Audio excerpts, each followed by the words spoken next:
Hello, नमस्ते विद्यार्थियों।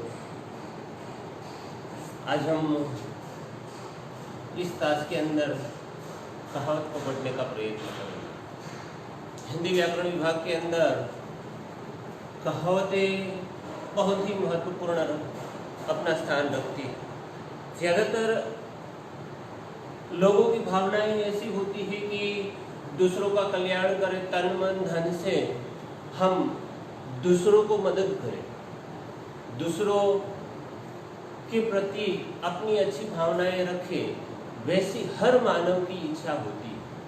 और यहाँ पर जो बात हम करने की ओर जा रहे हैं कहावत की, उनकी ओर देखने का प्रयत्न करें तो ऐसा कहा जाता है कि अपना पेट तो कुत्ता भी भर लेता है। अगर हम परोपकार नहीं करेंगे तो एक यहाँ पर अनुच्छेद रखता हूं, अपना पेट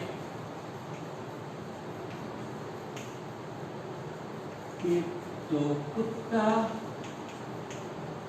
भी भर लेता है। ये जो अनुच्छेद है, ये अनुच्छेद इस घटना पर आधारित होता है। ऐसी कोई घटनाएं होती है कि परोपकार की बातें हम करते हैं या दूसरों को मदद करने की बात करते हैं, और जब हम वहां से अपना जी चुराते हैं तब कोई ऐसा कहता है कि अपना पेट तो कुत्ता भी भर लेता है, मतलब स्वार्थी मानव बन जाता है। यानी कि एक अनुच्छेद ऐसा हम यहाँ रख सकते हैं क्योंकि बातें ऐसी चल रही है परोपकार की, और जो परोपकार से दूर जाता है उनके लिए ऐसा अनुच्छेद हम रख सकते हैं कि भाई अपना पेट तो कुत्ता भी भर लेता है, यानी मानव स्वार्थी बन जाता है। इस जो कहावत है, ये जो है अनुच्छेद, उसे कहावत कहा जाता है।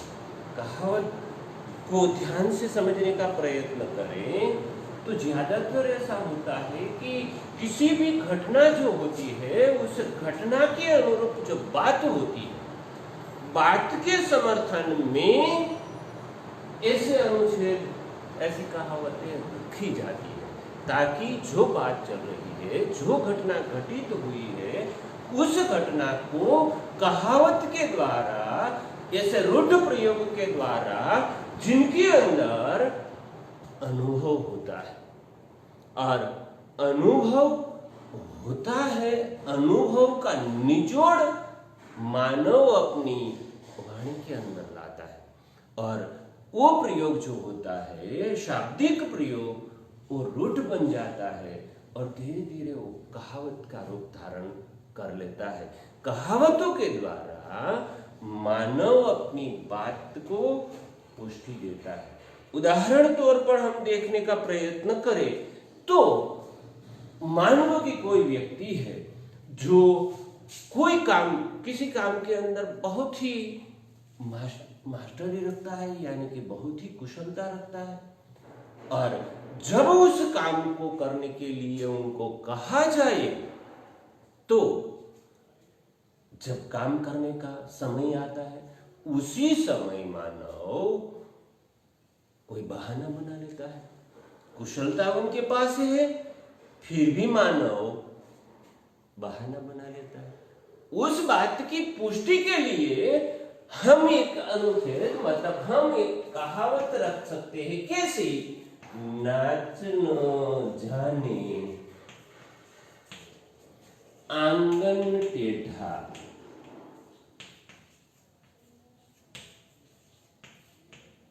ऐसी कहावतें रख सकते हैं।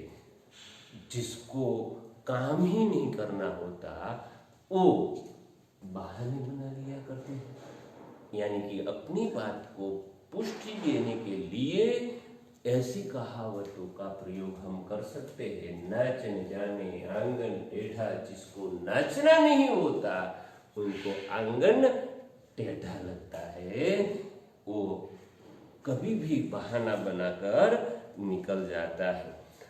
आगे अनुभव का जो कथन होता है उसे ही कहावत कहा जाता है, क्योंकि कहावतें वैसे ही नहीं बनती। मानव का अनुभव उनके अंदर होता है, उस अनुभव के आधार पर मानव जो कथन करता है वो कहावतें बन जाती है। दूसरे शब्दों में हम उनको कहें तो लोक संबंधी बातें होती है, इसीलिए लोकोक्ति भी कहा जाता है। लोकोक्ति इनका दूसरा नाम है। लोकोक्ति शब्द जो बनता है वो दो शब्दों से बना है, लोक प्लस उक्ति। लोगों की उक्ति जो है वो लोकोक्ति कही जाती है। बड़ी ही प्रचलित बातें होती है, उनके समर्थक के अंदर लोकोक्ति का प्रयोग किया जाता है। लोकोक्ति के द्वारा यानी कहावत के द्वारा मानव अपने अनुभव के द्वारा जो कुछ सीखा है उनका उपयोग वो अपने कथनों के माध्यम से जब जब जीवन में नई नई घटनाएं, नई नई बातें आती है, तब वो अपने समर्थन के लिए कहावतों का प्रयोग करता है। कुछ प्रमुख कहावतें जो है उनको हम देखें, उनसे पहले ऐसा कहा जाता है कि कहावत जो होती है वो गागर में सागर जैसी बातें हैं कि छोटे से पात्र के अंदर पूरा का पूरा समंदर भर देते हैं आप, पूरा का पूरा सागर भर देते हैं। या तो ऐसा कहा जाता है कहावत के बारे में, बिंदु में सागर, बिंदु में ही सागर समा जाता है। छोटी छोटी कहावतों के द्वारा जीवन की बड़ी बड़ी घटनाओं का समर्थन किया जाता है, बड़ी बड़ी घटनाओं का अनुभव उनके अंदर रखा जाता है। यानी कि कहावतों के द्वारा मानव अपनी भाषा के समर्थन को बड़ा ही सौंदर्यशील बना सकता है, बड़ी सुंदर बना सकता है, और बड़ी बड़ी बातें वो छोटी छोटी कहावतों के द्वारा लोगों के सामने एक अलग तरीके से रखता है। आगे एक बात करते हैं, दो चार कहावतें देखने का प्रयत्न करें। अंत भले का भला, एक कहावत को समझने का प्रयत्न करो। अंत भले का भला अर्थ होता है जो भला काम करता है उनका अंत भला ही होता है। यानी कि जो अच्छा काम करता है वो फल भी अच्छा पाता है, कर्म की शुद्धि होती है, और अच्छा काम जो करता है उनके लिए ऐसा कहा जाता है कि अंत भले का भला होता है, उनको फल भी अच्छा ही मिलता है। वैसी बात करते समय हम ऐसी कहावत रख सकते हैं। आगे दूसरी बात करते हैं, एक कहावत ऐसी हम लेते हैं, अंधेर नगरी गंडू राजा। अंधेरी नगरी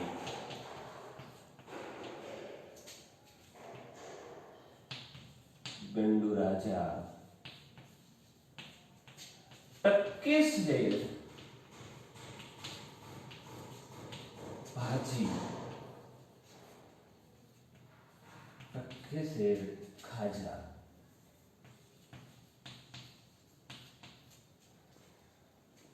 यहां पर एक कहावत जो है, अंधेरी नगरी गंडू राजा, टक्के सेर भाजी टक्के सेर खाजा।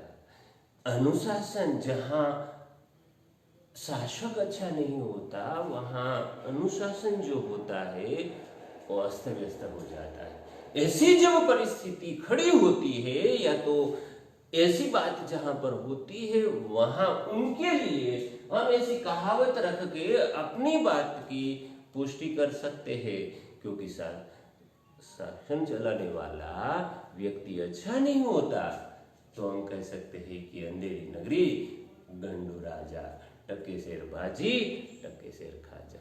प्रशासन जो होता है वो बिगड़ जाता है। ऐसी परिस्थिति में हम ऐसी कहावत रख सकते हैं। आगे के देखो, अंधी पीछे कुत्ता खाए, अंधी पीछे कुत्ता खाए, एक कहावत ऐसी है कि जब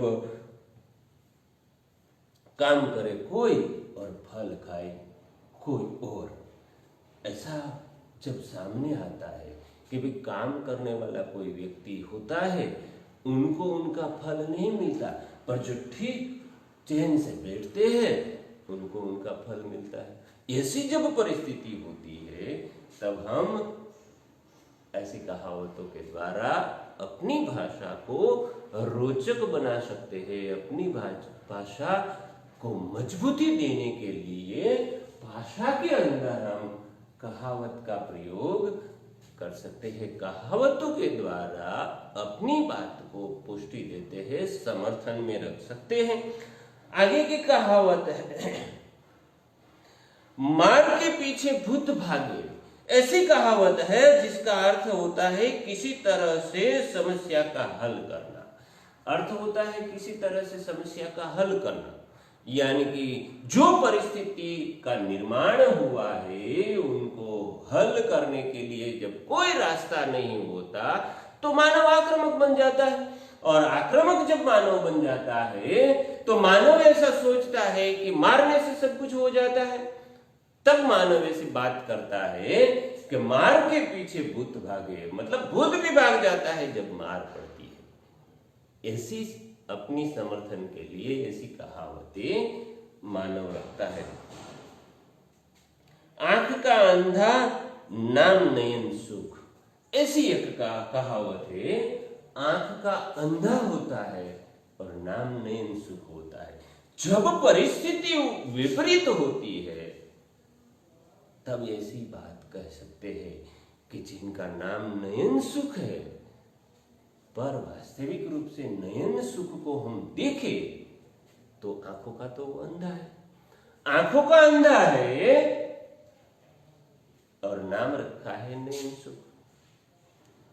जब ऐसी बातें हमारे सामने आती है, जो परिस्थिति ही उल्टी होती है और समर्थन के लिए हम ये सारी बातें रख सकते हैं कि भाई नाम नयन सुख है और करता क्या है तो सृष्टि को देख भी नहीं सकता, खुद अंधा है। आगे देखो, एक पंच दो काज, ऐसी कहावत है कि एक पंच दो काज, एक ही तरीके से दो काम एक साथ हो जाते हैं। मतलब कम मेहनत में मानव ज्यादा काम कर देता है। ऐसी जब घटनाएं घटती है या तो ऐसे काम जब उनके सामने आते हैं तब मानव कहता है कि भाई ये काम मैं करना चाहता हूँ, उनके साथ मैं ये काम भी कर दूंगा, दूसरा काम भी कर दूंगा, यानी कि एक पंच दो काज। ऐसी कहावतें हमारे सामने है। आगे एक कहावत और है, कंगली में आटा गीला, यानी कि मुसीबत में और मुसीबत आना। एक कहावत है, कंगली में आटा गीला, कंगली में आटा गीला। एक मुसीबत मानव के जीवन में थी, दूसरी मुसीबत आई, तब ऐसा कहा जाता है कि कंगली में आटा गीला। मानव एक मुसीबत से बाहर नहीं निकला तो दूसरी मुसीबत आ गई।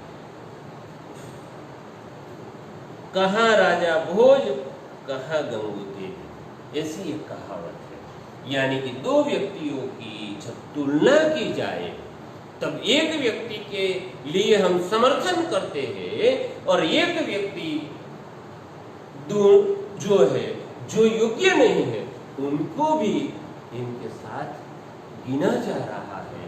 ऐसी जब परिस्थिति होती है तब मानव कहता है कि कहाँ राजा भोज और कहाँ गंगू देवी। ऐसी ढेर सारी कहावतें हैं जो हिंदी के अंदर प्रचलित है, पर कहावतों के अंदर मानव कहावत इसको कहता है, अपने ही कथन से रूढ़ प्रयोग हो जाता है और मानव अपनी जिंदगी में जब जब अपने अनुभवों से उन्होंने जो प्राप्त किया होता है वो लोकोक्ति होती है, वो दृढ़ हो चुकी होती है, वो जब परिस्थिति ऐसी खड़ी होती है तब अपने कथनों के माध्यम से अपनी ही बात को पुष्टि देने के लिए कहावत का प्रयोग करता है। आगे की जो कहावतें हैं वो आप ध्यान से पढ़ो और दोनों जो पेज है, दोनों 20 से ज्यादा कहावतें हमारे हिंदी के अंदर दी गई है। सभी कहावतों को ध्यान से पढ़ो और ना समझ में आए तो हम इनसे मिलेंगे, तब हम बात करेंगे। आज के लिए